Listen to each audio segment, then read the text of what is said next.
Hello friends, welcome to my video. आज हम करेंगे अपना नेक्स्ट थिंकर जिनका नाम है कार्ल मार्क्स। ठीक है ना। हम धीरे धीरे इनके जितने भी टॉपिक हैं उनको कवर करेंगे। आज हम स्टार्ट करते हैं अपने फर्स्ट टॉपिक से, जो कि है हिस्टोरिकल मटेरियलिज्म। ठीक है ना। Let's start the historical materialism. चलो, इससे पहले हम थोड़े पीवाईक्यू देख लेते हैं इसके रिलेटेड। ठीक है ना, कि कौन कौन से पीवाईक्यू पूछे गए हैं हिस्टोरिकल मटेरियलिज्म से रिलेटेड। चलो जल्दी से देख लेते हैं। इसमें हमारे पास सिर्फ दो ही क्वेश्चन पूछे गए हैं। ठीक है ना, दो ही क्वेश्चन पूछे गए हैं पीवाईक्यू में। पहला पूछा गया है salient feature of historical materialism, जो कि 2013 में पूछा गया। उसके बाद 2017 में पूछा गया है 20 मार्क्स के लिए, कि the Marxian concept of historical materialism as a critique of Hegelian dialectic. ठीक है, ये दो क्वेश्चन पूछे गए हैं। हम इसको कवर करने की कोशिश करेंगे अपने आने वाले वीडियो में, जो सेकंड क्वेश्चन है, और फर्स्ट को आज वाले वीडियो में ही कवर करने की कोशिश करेंगे। ठीक है ना। Then let's start with the historical materialism. ठीक है ना। सबसे पहले हमने बुक का नाम दे देना है, जिसमें जो हमारे पास कार्ल मार्क्स थे उन्होंने डिफाइन किया था, जहाँ एक्सप्लेनेशन दी थी हिस्टोरिकल मटेरियलिज्म के बारे में। बुक का नाम क्या है हमारे पास? Contribution to the critique of political economy 1859। अब हम चलते हैं हिस्टोरिकल मटेरियलिज्म की जो डेफिनेशन या स्टार्टिंग पॉइंट कहाँ से हमने स्टार्ट करना है। ठीक है ना। Marks historical materialism is a theory that explain the how societal change is driven by material condition. मैं आपको ऐसे ही बताती हूँ पहले, ताकि आपको एक क्लियर अंडरस्टैंडिंग हो जाए कि क्या लिखा है इस जो पैराग्राफ में। ठीक है ना। जो मार्क्स का हिस्टोरिकल मटेरियलिज्म था ना, उसमें बताया गया है कि कैसे सोसाइटी चेंज हुई या कैसे सोसाइटी इवोल्व हुई टाइम के साथ साथ, जैसे जैसे जो मटेरियल कंडीशंस है वो चेंज होती गई। ठीक है ना। मतलब कि जैसे मटेरियल कंडीशंस चेंज होती गई, उसी तरह हमारी जो सोसाइटी है वो इवोल्व होती गई। ठीक है, अब पढ़ते हैं। Marx historical materialism is the theory that explain करती है हाउ सोसाइटल चेंज, कैसे सोसाइटी में चेंज आया, किसके कारण? Material condition of production such as technology and resources. मतलब कि किन के कारण चेंज आ रहा है सोसाइटी में? टेक्नोलॉजी के कारण और जो रिसोर्सेज के कारण। ठीक है ना। He suggested that change in this factor. उसने कहा कि जैसे ही इन फैक्टर्स में चेंज होता है, मतलब कि जो मटेरियल कंडीशंस है उनमें चेंज होता है, उससे क्या होता है? Evolution of social structure. जो हमारी सोसाइटी है उसमें इवोल्यूशन होती है, मतलब कि जो सोशल इंस्टीट्यूशंस है वो इवोल्व होते हैं, सोशल स्ट्रक्चर इवोल्व होता है। ठीक है ना। इस तरह हमारे पास जो हमारी हिस्ट्री है वो प्रोग्रेस करती है। एंड क्लास स्ट्रगल, इससे क्या होता है? Historical progress and class struggle होता है जब हमारे पास चेंज होता है किसमें? मटेरियल कंडीशंस में, मतलब कि टेक्नोलॉजी में या हमारे पास रिसोर्सेज में चेंज आता है, तब हमारे पास क्या होता है? हिस्टोरिकल प्रोग्रेस होती है और क्लास स्ट्रगल होता है। ठीक है ना। अब हम इसको आगे अच्छे से डिटेल में पढ़ेंगे। ठीक है ना। सबसे पहले हम बताएंगे कि जो हिस्टोरिकल मटेरियलिज्म है ये आया कहाँ से है।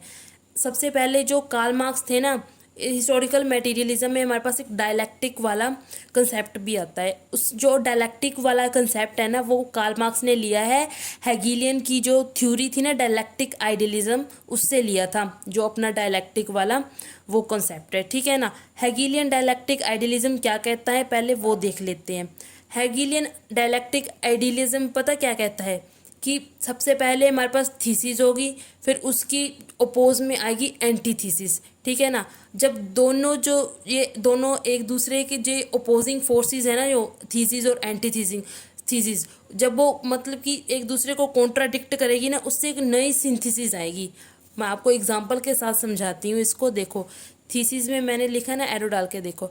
थीसिस पता क्या होती है? एक वेल एक्सेप्टेड थॉट और आइडिया, मतलब कि जो सोसाइटी में ना, उस टाइम सोसाइटी में कुछ वेल अडेप्टेड बोल हो गया था, उस टाइम की सोसाइटी में जो वेल एक्सेप्टेड आइडिया होगा वो होगी थीसिस। मान लो हमारी जो पीछे सोसाइटी थी उसमें क्या था? जैसे सती प्रैक्टिस होगी और अनटचेबिलिटी होगी, मतलब सभी लोग मानते थे इसको। ठीक है ना। उसके बाद क्या हुआ? फिर एंटी थीसिस आई, मतलब कि थीसिस को अपोज किया किसी एंटी थीसिस ने आगे, मतलब कि वेल एक्सेप्टेड आइडिया को अपोज करने के लिए कुछ थॉट्स आए, आइडियाज़ आए। जैसे सती प्रैक्टिस को राजा राम मोहन राय जी ने अपोज किया, अनटचेबिलिटी को गांधी जी आए अपोज करने, डॉक्टर BR अम्बेडकर जी ने अपोज किया। ठीक है ना। इससे सिंथेसिस क्या हुई? सती क्या हो गई? बैन। अनटचेबिलिटी क्या हुई? बैन। यही है कि थीसिस आएगी, उसके बाद उसको अपोज करने के लिए एंटीथीसिस आएगी। इन दोनों के जब दोनों आ जाएंगी उससे क्या जनरेट होगी, एक न्यू सिंथेसिस। ठीक है ना। ये हमारे पास हेगेलियन डायलैक्टिक आइडियलिज्म, ये वाला डायलैक्टिक वाला जो आइडिया है वो उठाया था जो हमारे पास कार्ल मार्क्स ने इस थ्योरी से। ठीक है। उसके बाद जो हमारे पास मटेरियलिज्म है, डायलैक्टिक तो पता लग गया कहाँ से आया, डायलैक्टिक आया हमारे पास हीगल से। उसके बाद मटेरियलिज्म जो है वो आया हमारे पास फ्यूबॉक से। ठीक है ना। फ्यूबॉक, जब कोई भी प्रोनाउंसिएशन होगी वो देख लेना। ठीक है ना। फ्यूबैक से। ठीक है ना। फ्यूबैक पता क्या बोलते थे कि आइडिया दैट इज जो आइडियाज़ होते हैं वो रियल नहीं होते। ठीक है ना। मटेरियल ही एग्जिस्ट करता है, मतलब कि रियलिटी में मटेरियल की एग्जिस्टेंस होती है ना कि आइडियाज़ की। इसलिए जो फ्यूबैक थे ना उन्होंने मटेरियलिज्म वाला कंसेप्ट दिया था। तब कार्ल मार्क्स ने हेजल का जो हेगल है उनका क्या उठाया, डायलैक्टिक, और जो फ्यूबैक थे उनका क्या उठाया, मटेरियलिज्म। ठीक है ना। इस तरह उन्होंने अपनी थ्योरी दे दी डायलैक्टिक मटेरियलिज्म वाली। आशा करती हूँ आपको समझ आया होगा कि कहाँ से आया डायलैक्टिक एंड मटेरियलिज्म। ठीक है ना। जो हमारे पास कार्ल मार्क्स थे ना, वो उन्होंने आइडिया वाला इसलिए नहीं उठाया क्योंकि मार्क्स थे वो कहते थे कि जो आइडियाज़ होते हैं ना वो शॉर्ट लिव्ड होते हैं, मतलब कि हमारे पास थोड़े से ही टाइम के लिए आते हैं दिमाग में, फिर वो चले जाते हैं। जैसे कि हम किसी टाइम ऐसे जब दूसरी आईएएस आईपीएस वाली वीडियोस देखते हैं तो हमारे दिमाग में आता है, हमारे दिमाग में नहीं, चलो हम तो तैयारी कर रही हैं, जो साथ में कई लोग होते हैं चलो आईएएस आईपीएस की तैयारी करते हैं, एक टाइम के लिए तो आता है कि हाँ मतलब कि बड़ी अच्छी है बड़ी अच्छी, बस 10-15 मिनट या 1 घंटा एक दिन के लिए रहेगा वो दिमाग में, दूसरे तीसरे दिन निकल जाएगा। ठीक है ना। इसी तरह जो इसीलिए वो जो कार्ल मार्क्स है वो कहते हैं जो आइडियाज़ जो होते हैं ना वो शॉर्ट लिव्ड होते हैं। ठीक है ना। लेकिन जो मटेरियल होता है उसके पास इतनी मटेरियल जो होता है ना, मटेरियलिज्म मतलब उसके पास इतनी कैपेसिटी होती है कि वो चेंज लेकर आएगा सोसाइटी में। ठीक है ना। वही लिखा है कि जो ideas according to marks, ideas जो होते हैं वो शॉर्ट लिव्ड होते हैं, उनके पास कैपेसिटी नहीं होती कि वो चेंज कर सके सोसाइटी में। लेकिन जो मटेरियलिज्म है उनके पास कैपेसिटी होती है कि वो चेंज लेकर आए किसमें, सोसाइटी में। ठीक है ना। बस यही था। अब हम चलते हैं आगे। आपको अब पता तो लग ही गया, ठीक है ना, कि कहाँ से आया डायलैक्टिक और कहाँ से आया जो हमारे पास मटेरियलिज्म वाला कंसेप्ट है। अब हम वापस आ जाते हैं अपने हिस्टोरिकल मटेरियलिज्म पे। हिस्टोरिकल मटेरियलिज्म याद है अगर आपको तो एक बार फिर से दोहरा देते हैं कि कैसे सोसाइटी इवॉल्व हुई मटेरियल कंडीशंस के कारण, उनके चेंज होने से। बस वही है हमारे पास हिस्टोरिकल मटेरियलिज्म। ठीक है ना। चलो अब देखो, अब जो सोसाइटी है वो ऐसे तो चेंज नहीं होती होगी, मतलब कि मार्क्स के अकॉर्डिंग अगर मान लो कि सोसाइटी एग्जिस्ट करती है, उसमें इंडिविजुअल रहते हैं। ठीक है ना। इंडिविजुअल कुछ खाते पीते होंगे तभी रहते होंगे, ऐसे तो थोड़ी ना रहेंगे। ठीक है ना। इसलिए मतलब कि अगर इंसान को सरवाइव करना है सोसाइटी में तो उसे प्रोडक्शन करनी पड़ेगी। ठीक है ना। According to Marx, in order to survive man must produce. ठीक है ना। मतलब कि पहला काम जो इंसान ने किया होगा ना इस दुनिया में आकर वो होगा production. First act of Mankind क्या होगी, प्रोडक्शन। क्यों? क्योंकि प्रोडक्शन करेगा तभी वो जिंदा रहेगा, अगर कुछ खाने को नहीं मिलेगा तो वैसे ही मर जाएगा। ठीक है ना। फर्स्ट एक्ट ऑफ मैनकाइंड क्या है, प्रोडक्शन, मार्क्स के अकॉर्डिंग। ठीक है ना। अब प्रोडक्शन के लिए उसको पास क्या क्या चाहिए, for production man must enter into relation with other. अगर उसे प्रोडक्शन करनी है तो उसे मतलब किसी के साथ रिलेशन में आना पड़ेगा, मतलब कि वो अकेले नहीं कुछ भी कर सकता, उसे अपने साथ और भी इंडिविजुअल्स की ज़रूरत पड़ेगी। ठीक है ना। पहली चीज़ क्या है कि man must enter into relation with others, production का पहला जो मेन जो स्तंभ है। ठीक है। दूसरे नंबर पर है ऑल्सो फोर्स ऑफ प्रोडक्शन। दो चीज़ें मेन चाहिए प्रोडक्शन के लिए, man must enter into relation with other, दूसरे नंबर पर क्या चाहिए, फोर्स ऑफ प्रोडक्शन। अब हम दो तरह के प्रोडक्शंस पढ़ेंगे। पहला पढ़ेंगे रिलेशन ऑफ प्रोडक्शन, वही की रिलेशन होना चाहिए इंडिविजुअल का किसी दूसरे इंडिविजुअल के साथ। दूसरे नंबर पर पढ़ेंगे फोर्स ऑफ प्रोडक्शन। सबसे पहले आ जाते हैं relation of production. Relation of production मतलब कि प्रोडक्शन के लिए उसे किसी ना किसी के साथ रिलेशन तो चाहिए ही चाहिए। ठीक है ना। रिलेशन ऑफ प्रोडक्शन में हम दो तरह के रिलेशन पढ़ेंगे हम। ठीक है ना।